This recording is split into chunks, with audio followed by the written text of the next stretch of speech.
Bonjour, que la paix soit sur vous. Comme vous le savez, depuis un mois, je suis l'objet d'une campagne médiatique.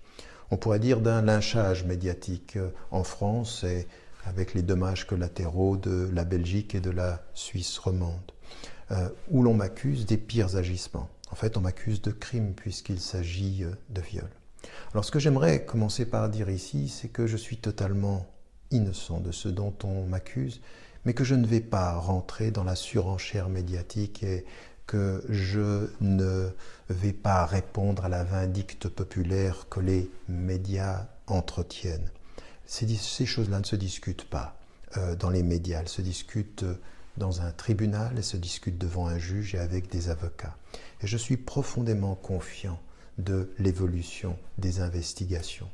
Avec le temps de la justice, le temps juridique qui est plus long que le temps médiatique, eh bien nous saurons qui a dit la vérité, qui a menti et qui, au fond, est innocent. Et donc c'est avec beaucoup de sérénité que je fais face à ces accusations et à cette atmosphère aujourd'hui qui est un peu irrationnelle et dont on a l'impression que tout y devient permis.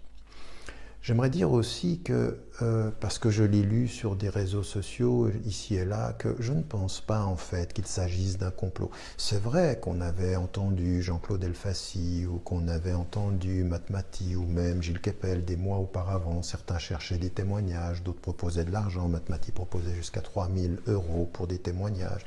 Donc quelque chose était là, était dans l'air. On me visait, on m'avait dans le collimateur. Mais ça, je l'ai toujours su, ce n'était pas nouveau.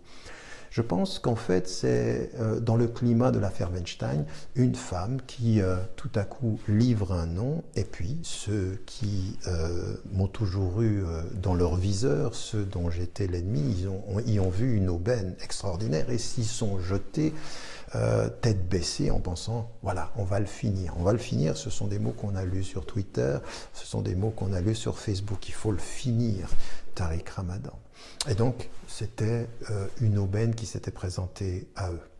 Ce qui est tout à fait étonnant, c'est que pas un journaliste en France, de Marianne à Mediapart, en passant par Le Monde ou par Le Nouvel Observateur, s'est arrêté en se disant, mais qui est cette femme? Il faut quand même qu'on vérifie qui elle est, d'où viennent ces accusations-là. Et ça, c'est tout à fait sidérant. On l'aurait fait pour n'importe qui, on l'a fait dans d'autres affaires et pour d'autres personnes. Là, comme je suis le diable, la parole qui m'accuse est forcément la parole de l'ange, une parole d'évangile.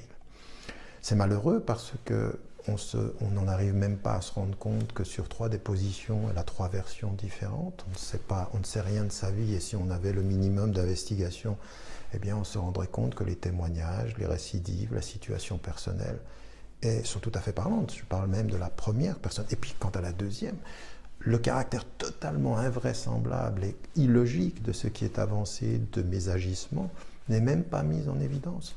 Parole d'évangile encore.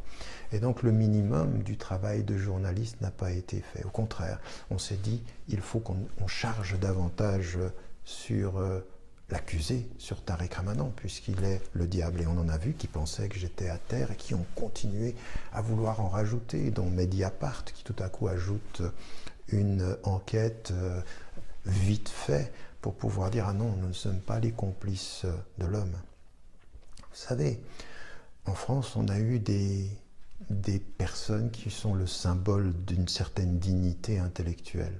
Zola avait pris la plume pour défendre l'honneur de la France et de la justice. Mais on ne s'improvise pas Zola et n'est pas Zola qui veut. Certains vont prendre la plume pour sauver leur nom, leur personne, voire leur journal.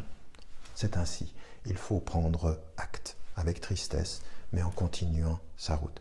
Et ce que j'aimerais mettre en évidence de ce point de vue-là, c'est qu'on a voulu, en même temps, en chargeant, donner une image de ma personne qui était celle d'un fou, en fait, de quelqu'un de totalement déséquilibré. Et puis, sur 30 ans de ma vie, je ne l'aurais été 2 fois, et qu'en France, toute ma vie, à l'extérieur, partout, dans le monde anglophone, dans le monde en Afrique, personne, pas de témoignage, rien du tout. Donc je suis géographiquement fou, géographiquement déséquilibré, linguistiquement même, puisque c'est en français que les choses se passent. Tout à fait étonnant quand même que personne ne soit alerté par cela. mais nous attendrons le temps de la justice et le temps de la vérité. Ce qui est le deuxième point général de mon intervention est aussi comment le fait s'est déplacé. Cette affaire-là n'a rien à voir avec l'islam, mais comment elle s'est déplacée avec l'islam. Même ceux qui disent que ça n'a rien à voir avec l'islam, ils l'ont islamisé comme si je représentais l'islam, une affaire privée qui était finalement l'islam. Et c'était l'idée, cet homme qui a de tels agissements rend de ses idées totalement inacceptables. Et puis, déjà, on ne les entendait pas. J'ai toujours regretté la surdité en France. Et bien, tout à coup, là, forcément, ça disqualifie une pensée. Mais au nom de quoi? Et finalement, on a joué l'antisémitisme contre l'islamophobie et une parole de l'islam. Et on en est arrivé à un débat totalement hystérique, totalement insensé, où l'irrationnel le dispute... excusez-moi, à la bêtise parfois d'un certain nombre de propos. Et cela, ça montre bien l'état de la France, c'est-à-dire que ça a été pratiquement presque un prétexte pour déplacer les choses. Et non seulement les journalistes l'ont fait, mais les politiques s'y sont engagés, avec Manuel Valls qui se voyait confirmé dans ce qu'il avait toujours dit, et en reprochant à Mediapart d'avoir su et de l'avoir pas dit. Mais en fait, Valls, il était Premier ministre, il était ministre de l'Intérieur, comme avant lui Sarkozy, qui voulait me pulvériser. Ils auraient dû savoir. C'est eux qui étaient... J'ai toujours été surveillé en France et ils ne le savaient pas. Donc c'est le journaliste qui doit savoir, et celui qui s'occupe des renseignements généraux et des affaires intérieures ne le savait pas. Il ne le savait pas parce que ça n'existait pas, mais il aurait dû lui-même le savoir, donc il est peut-être même plus coupable. Ou alors, il y a un vrai problème avec la sécurité en France, et les citoyens ordinaires devraient se poser des questions sur l'état des renseignements, si tel était le cas. Mais encore une fois, on voit bien la surenchère et le prétexte. Et ça m'amène à dire, et c'est le troisième et dernier grand thème que je voulais aborder, c'est que je reste convaincu. Vous savez, j'ai beaucoup appris dans cette affaire-là. J'ai appris sur les amis, les gens qui sont proches, les soutiens. J'ai aussi appris sur les ennemis, sur leur capacité à aller très loin, très bas, au sens littéral, dans leurs accusations, et de savoir comment se tenir. Je continue à penser que ce que j'ai toujours défendu, je continuerai à le faire, parce que ce n'est pas une question de personne. C'est au-delà de ce que je représente et de ce que je suis. C'est une question d'un message et d'un engagement, presque d'une vision pour l'avenir. Alors, celle que j'ai toujours eue, la défense des femmes, la défense de leurs droits, l'égalité sociale, la lutte contre la violence, contre les mariages forcés, contre le droit au divorce, le droit en l'occurrence de pouvoir porter plainte quand il y a violence ou harcèlement, viol. C'est un combat que j'ai toujours mené, que je continuerai à mener. La deuxième des choses que j'aimerais aussi partager avec vous, et qui dans le prolongement de ceci, c'est que à tous ceux qui ont pu répondre pour me défendre avec de l'insulte ou avec... Non, nous n'entrons pas dans cela. L'insulte, ça ne peut pas être. La menace, le rejet, ça ne doit pas être notre façon de réagir à tout ceci. Il faut apaiser les choses. Il faut un débat qui soit un débat de fond, apaisé, sérieux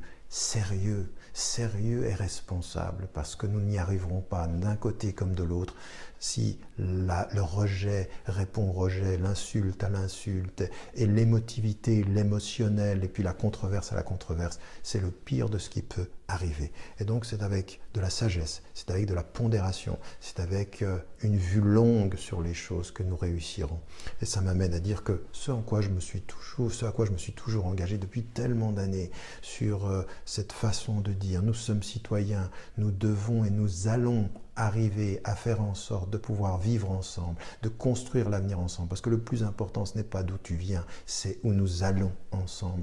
Et que nos différences religieuses, qu'on soit athée, qu'on soit agnostique, qu'on soit hindou, bouddhiste, juif, chrétien, musulman, ou quel que soit notre sentiment d'appartenance, il faut que nous construisions la société plurielle. Alors cette affaire-là, elle me conforte dans l'idée qu'il faut continuer, que la route est longue encore. Il y a tellement de surdité, tellement d'incompréhension, tellement de passion que nous n'avons pas la sagesse que les sociétés pluralistes doivent nourrir pour que nous puissions vivre ensemble. Ce sera mon engagement. Au-delà de ma personne, ce qui arrive ne fait que me conforter que ce message-là, cet engagement-là est un impératif catégorique de nos sociétés plurielles. Voilà. Je vous demande et je vous rappelle de ne pas oublier de dire à ceux que vous aimez que vous les aimez. Cette vie est fragile. À bientôt, s'il plaît à Dieu, et que la paix vous accompagne.